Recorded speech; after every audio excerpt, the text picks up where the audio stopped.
morning. It is Tuesday, July 20th at 8:30.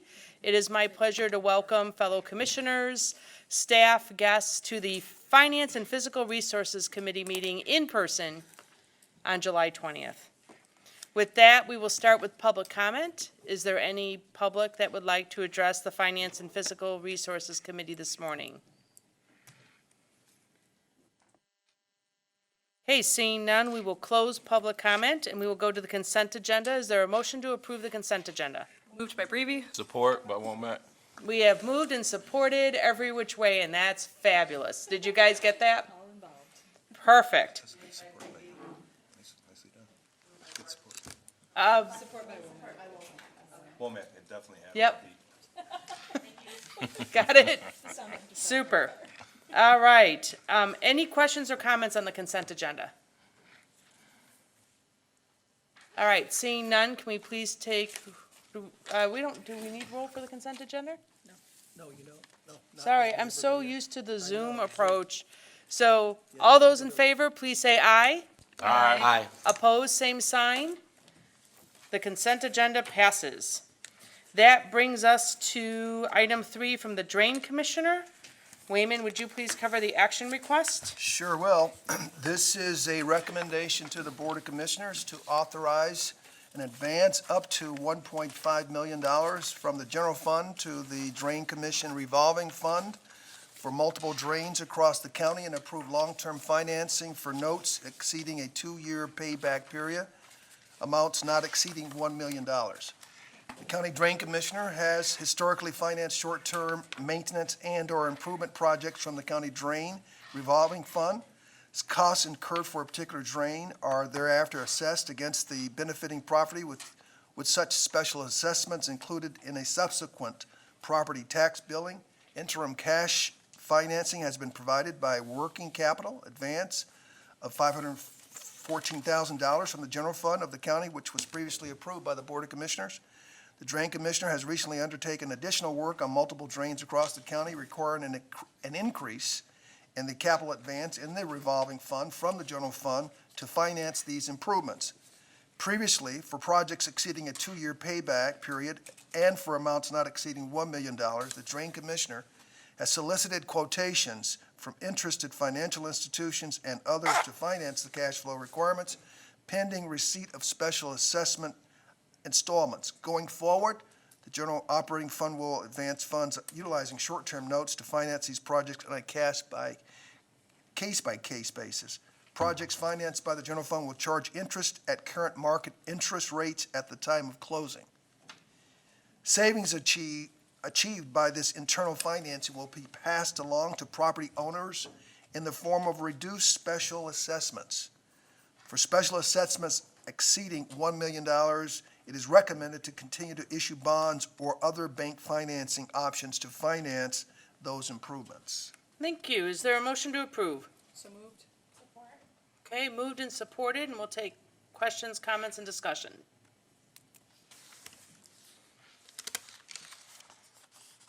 Boy, we get quiet in person. Our Drain Commissioner's here. I think, why don't we have him pop on up and add anything else for additional details that might be worth noting? I would appreciate that. Commissioner Yonker, go ahead. Thank you, Madam Chair. The drain office has always operated this way, but this agreement has been set in place quite a few years ago. None of us were here at that time, so there are some rough edges in it. And as Jeff started digging into the process, we kind of had a conversation. We felt it's to the best interest of everybody, the board and myself and him, to have this more clearly written and agreed on. So that's what we did. We just clarified things so the guidelines are very distinct on how we operate with our state county finances. However, the savings to our taxpayers is huge by being able to fund our project, most of our projects this way. I have only had a bond twice so far in 6 years because the county is so well managed. The funding is there for me to operate this department. And I'm telling you, that's a rarity in the state. I'm one of the few that has that opportunity where our taxpayers get the benefit from not paying an extra $40,000 to $50,000 on bond costs. That's huge. And I'm not running to the bank for money every time. That would take me so much of my time. Instead, we're serving the people, getting drains clean, getting the water to flow. And our last rain event on the south part of the Kent County, we had 8+ inches of rain. Now, our drains over there, we just finished cleaning the last one in Byron Center the day before the rain hit. So the water did rise. It did go over the banks, but within 24 hours, it was within the banks. And that's a good sign that things are working. The other goal that I've set for our office is from 120 to 40 inspection requests every year. My goal was to be operating at about 50 a year. Well, we're over halfway through the year and we're just hitting the 60 mark. So we're well on our way to being proactive and meeting the state demands of an asset management plan that we do have in place. And then we have to start proactively maintaining our drains and getting them up to par. And when we do that, the cost drops considerably. Instead of going in and have to get them working again, is to proactively keep an eye on them. So with the help of the technology that we were given, it's a very easy job for us to accomplish. So that's kind of what it is. So that's what this helps us stay on that efficient mode, helps us focus on our work instead of trying to get financing all the time, and saving the taxpayers a lot of money. Yes, Commissioner Antor. Thank you, Chair. Morning, Ken. Just wonder what, that $1 million mark, what happens if something comes in at like $950,000? Well, that's something that we would work out with Jeff too. That's where we would then look at a long term. So it would be a temporary, once the job is done and we have the total comp of costs in place, then we roll that into a note for, we usually don't go over 6 years. Steve had a lot of these things that we automatically did. It just wasn't recorded. So we think it's good that we have an agreement and a record documentation on how we operate and what's happening. You're speaking of Steve Duarte. Yes. Yeah, our finance officer. Yeah, I'm sorry.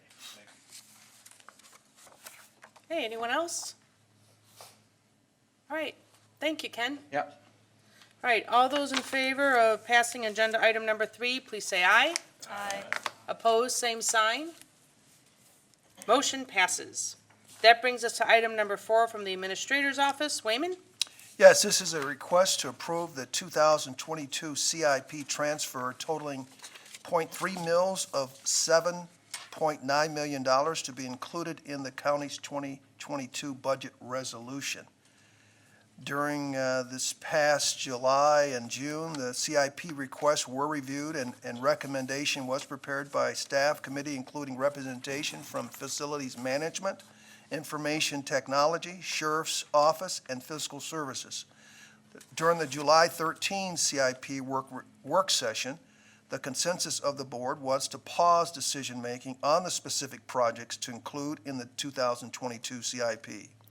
Staff informed the board that the recommendation is to build the CIP based on a transfer totaling 0.3 mils. The board's CIP policy calls for a minimum of the equivalent of 0.2 mils to be allocated to the CIP budget annually. To prepare for future decisions about the CIP projects, staff will provide information for the board about 2022 projects by proposed funding source and will schedule another discussion of the 2022 CIP with the full board and/or Finance and Fiscal Resources Committee. With the concurrence of the Finance and Fiscal Resources Committee, funding will be included in the 2020-22 budget resolution scheduled for board approval on November 18, 2020-21, and will include a final list of projects and additional funding sources as they are identified. Thank you. Is there a motion to approve? Motion. Support. Okay, moved and supported, and we'll take questions, comments, and discussion on this.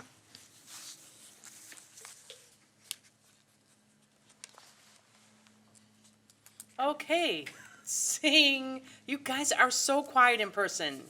It's that you're so good. Is that it? Is that That's what it is. Good. You're just good. we've done all the foundation work Yeah. and answered, had any questions answered at our work session? So with that, all those in favor, please say aye. Aye.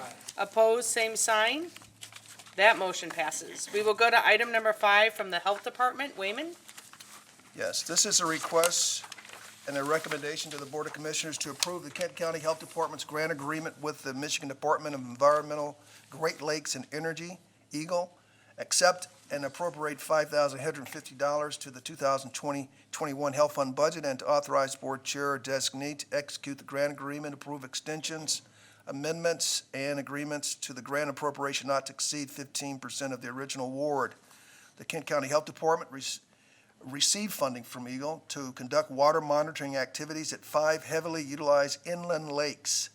The Health Department will monitor E. coli levels at Millennium Park, Wabasis Lake Campground, Myers Lake Park, Long Lake Park, and Versluis Lake. The primary goal of the project is to implement early intervention monitoring by the Health Department and the Kent County Parks Department, which can help to prevent recreational water illness and establish a history of water quality for local beaches. The $5,100 in funding will be used to cover the cost of existing staff, supplies, travel, and overhead. The agreement period for the grant is 7/1/2021 through 9/30/2021, with conditionally approved funding of $8,700 for 10/1 of 2021 through 9/30/2022. Assistant Corporate Counsel will review and approve the agreement as to form. Is there a motion to approve? Support. Okay, moved and supported, and we'll take questions, comments, and discussion on this. Commissioner Breve? Yeah, I just have a quick question for Adam. You know, this is a very small grant amount. I think it's probably one of the smallest I've seen. But is this sufficient for the work that you're doing, or is there other funding coming from another source? Morning. This is sufficient for what we're proposing to do here, and that's largely because we have interns that are lined up to do the actual work of collecting those samples. It's a great partnership with Grand Valley, actually, where they're doing the microbial source tracking work. So there's more to this that Grand Valley has in partnership with us, but for us, it's collecting the water samples, using our lab to process them. So this is largely just for the mileage and the sample supplies. Awesome. It's great that you're giving interns the opportunity, too, to perform some of the county work. I appreciate it. Yes, Commissioner Antor? Thank you, Chair. Morning, Adam. Morning. Is there always E. coli in those bodies of water to some level? Yes. And what would make it reach the pinnacle where we are concerned? What causes that to happen? Is it runoff primarily, or? A number of things. E. coli is present in the waste of all warm-blooded animals, birds, cattle, humans, pretty much everything that's warm-blooded. So it could be runoff. We often see spikes in E. coli after a large rain event. It could be that you have a flock of geese or seagulls there on the beach. It could be that there's a sewage overflow somewhere nearby as well. That's the kind of investigative work they're also going to be doing on site with a sanitary survey to collect those kind of variable facts as they collect those water samples, so that we can try to correlate what's happening in the water quality with what may be happening in the environment nearby. So if you did have a septic system or something that failed, would you be able to track that based on the sampling, or? Possibly, and that's part of what Grand Valley's been working on as well with their microbial source tracking part of this, is they're going to be looking at the E. coli genetics to see if it's linked up to humans, to dogs, to livestock, birds, to try to help sort that out a little bit. Commissioner Womack? Yes, with this monitoring that's gonna happen this year, can you tell me, like, historically, what type of monitoring or testing has been going on, or if we have any ongoing testing for the E. coli in our water? Yeah, so we haven't done a whole lot in quite some time. We had this program back about 20 years ago where we were sampling our beaches and our streams for E. coli. It was not a required program, and so most of that sampling slowed down or ceased. Some of the private beaches, and I think also the Parks Department, I think, has been collecting E. coli samples on some basis at Millennium Park and some other places, but you'd have to ask the Parks Department about that. Okay, thank you. Anyone else? Adam, does this relate at all to swimmer's itch, or is that a totally separate thing? Totally separate. Okay. Yeah, that's a different parasite and a different life cycle altogether. Is there identification for that, or is that just inland lake issue that It's largely, spikes? it's a more complicated life cycle with birds and ducks, and then there's a type of parasite that Anyway, I'm getting way too deep into this. It's different than this, but there is a process for doing that kind of study as well. Okay, I was just curious because that's a question as a commissioner I get regularly. It just happened on social media yesterday where there was some questions if Myers Lake had an algae problem, swimmer's itch problem. So I was just curious if that addresses that, but this doesn't, so it's separate. Okay, anyone else? All right, seeing no other questions, all those in favor of passing agenda item number 5, please say aye. Aye. Opposed, same sign. The motion passes. That brings us to item number 6, Sheriff and Information Technology. Wayman.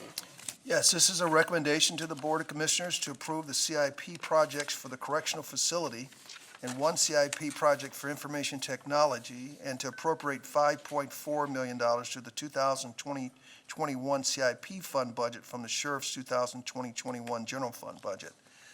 Board Resolution 514-2044 accepted and appropriated $114.6 million received from the U.S. Department of Treasury pursuant to Section 601B of the Social Security Act as added by Section 5001 of the CARES Act funding for the COVID-19 pandemic.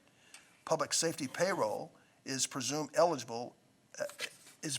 an eligible expense for CARES Act funding as an administrative convenience. A portion of the Sheriff's Office 2021 General Fund personnel expenses, or $5.4 million, will be charged to the CARES Act funding, therefore allowing the same amount to be transferred to the CIP fund. It is recommended to appropriate the following CIP projects for the correctional facility: $4 million for the cell door and lock replacements in the 1992 edition, $660,000 for the female housing unit renovation, and $400,000 for the professional video visitation booths. It is also recommended to appropriate $400,000 for information technology CIP building aggregation closet switch replacement project, which will provide county network connectivity to various county departments, including the courts and the sheriff's office. Thank you. Is there a motion to approve? So moved. Support by Womack. Okay, moved by Commissioner Breve, support by Commissioner Womack. We'll take questions, comments, and discussion on this topic. Yes, Commissioner Womack. In the CARES Act funding, as we're looking to move some of that to the payroll, is that payroll, we asked the sheriff, is that overtime, or is that some payroll expenses that, Mr. Dode, Yeah, good morning, Commissioners. It's just their normal payroll and payroll associated costs equal to the amount of the transfer. okay, and just since you're here, a little stretch, what were some of the extra costs that came associated with our sheriff's department during this pandemic? I know there's been strain on all our departments and extra monies that had to be paid, so I'd like to know some of the things that. Good morning, everybody. So, over the whole course of the pandemic and our reaction to it, I'd say it kind of went in shifts of what our costs are right now and probably into the significant amount of time into the future. Correctional facility costs are probably the most pronounced, having to do with extra housing areas that we've had to keep open. We've had a quarantine area that we've had to keep open. Obviously, that's associated with staff to monitor that. We've had extra medical costs and monitoring involved with that. Courts are going to be a pretty major factor in the now moving forward for a while because of extra courtrooms that have to be open. Anytime there's an extra session, I have extra security necessary. Medical transfers have been a pretty significant factor. How densely we can populate a bus that's going to one location or another. And then law enforcement, there was a huge diminished number of special events that happened last year to be returned by a large increase in special events for the end of this year. So that's generally done on overtime for law enforcement. That's not all of our costs, but it's a lot of our costs. Thank you very, very much, Sheriff. Yep.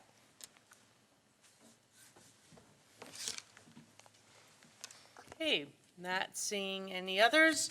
All those in favor of approving item number 6, please say aye. Aye. Opposed, same sign. That motion passes. That brings us to item number 7 from the Administrator's Office. Wayman? Yes, this is a recommendation to the Board of Commissioners to appropriate up to $415,000 of CARES funds to support sheltering of families experiencing homelessness in response to reduced family shelter spaces due to COVID-19. The U.S. Department of Treasury allocated $114.6 million to Kent County pursuant to Section 601B of the Social Security Act as added by Section 5001 of the CARES Act funding as a Resolution 514-2044. Kent County allocated approximately $1.8 million to Family Promise for the purpose of aiding families in need of safe housing that includes social distancing measures as shelters closures reduce the normal supply of family shelter spaces.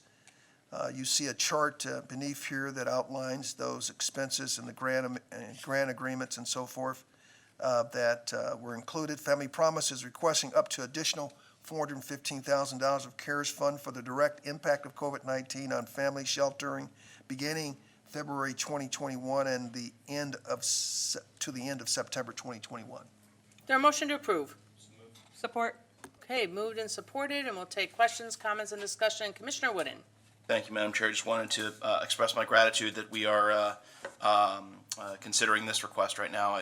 For many people, the pandemic is thankfully less of a concern if they've been vaccinated, but the largest group of people served by Family Promise are children, and children under the minimum age to get vaccinated at this point. And so ensuring that we have that socially distant, safe housing measures for homeless families with small children is critical, right? It remains critical, even now as the Delta variant remains prevalent and small kids can't get vaccinated. So I'm very thankful that we're considering this today, and I'll be voting for it. Okay, Commissioner Wooden? I'm sorry, Commissioner Womack? I'll also be voting for this and just want to thank Family Promise for all of their work and our subcommittee on the CARES Act. I had a chance to be on that, so had some extensive knowledge of looking into that before it went out, and just want to say our community appreciated it so much. It was just, I think it really helped save a lot of lives because a lot of people are homeless, and when you get a chance to look at some of the places that they stay, there's not really enough room for them to have that social distancing. So I'm sure there's just so many organizations and nonprofits that are also appreciative of what happened with Kent County partnering with Family of Promise. So I want to give a shout out to them and thank them. Yes, Commissioner Antor? Thank you, Chair. Is there a breakdown as far as how much we might have paid per room for hotels, average cost per occupied room?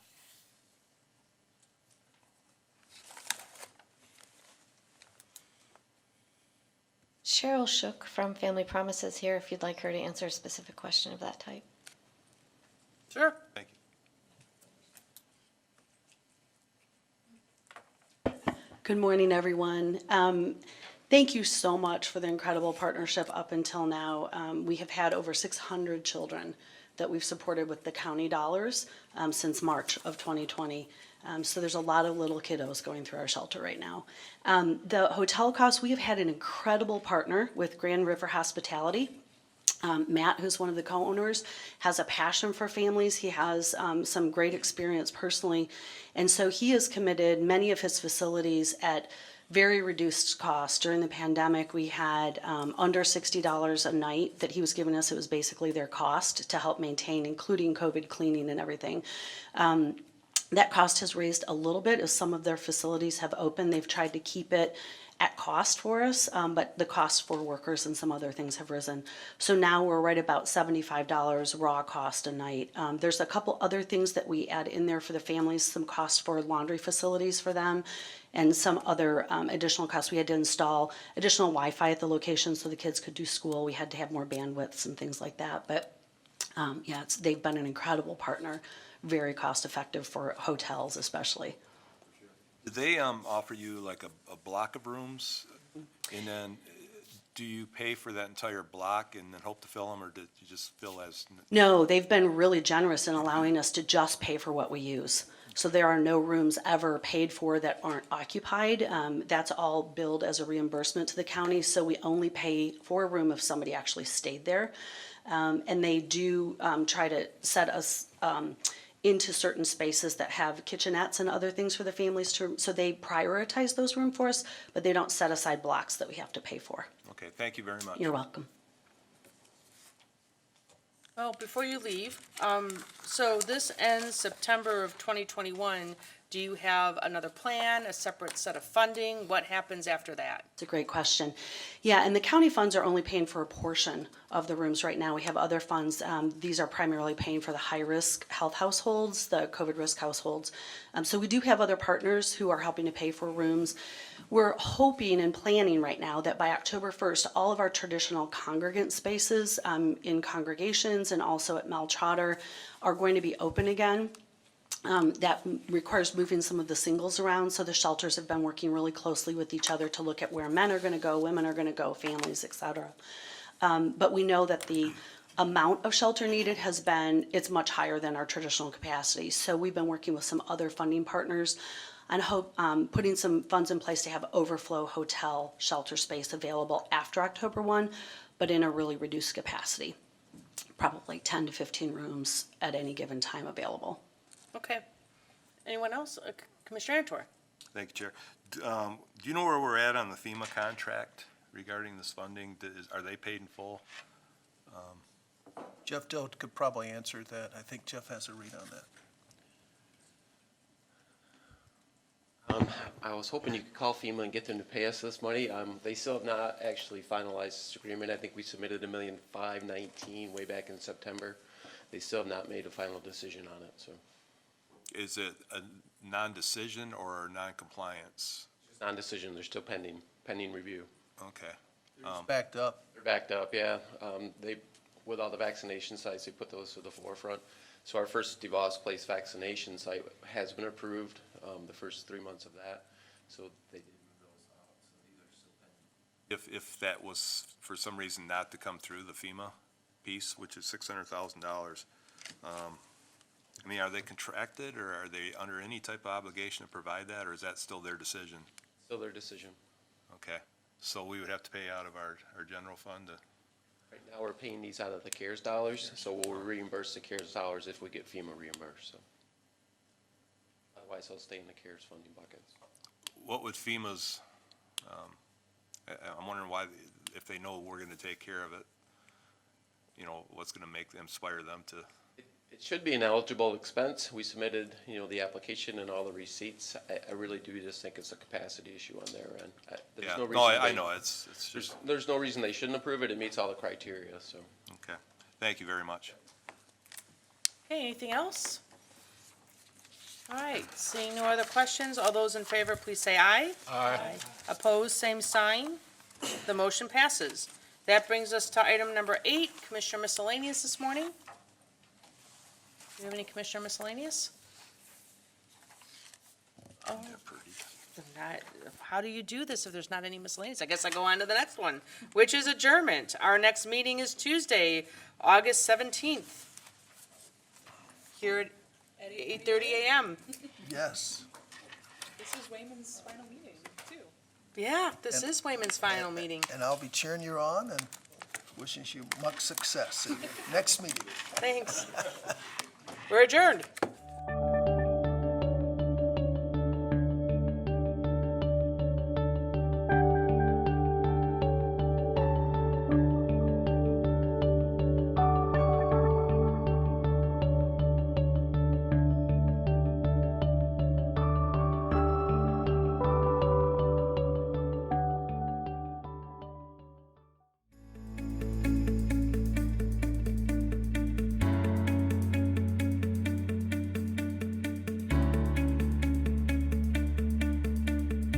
I am Kent County. I am Kent County.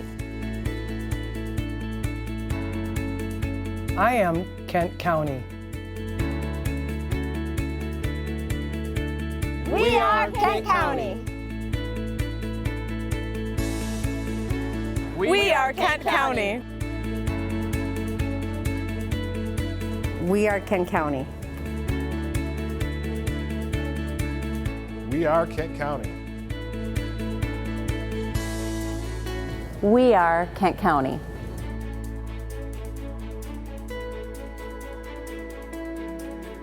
We are Kent County.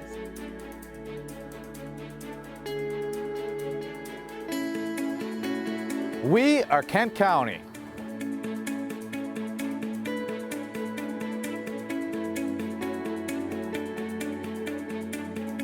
Bayard, Kent County. Ami, Kent County. Somos Kent County. Mas Ira, Kent County.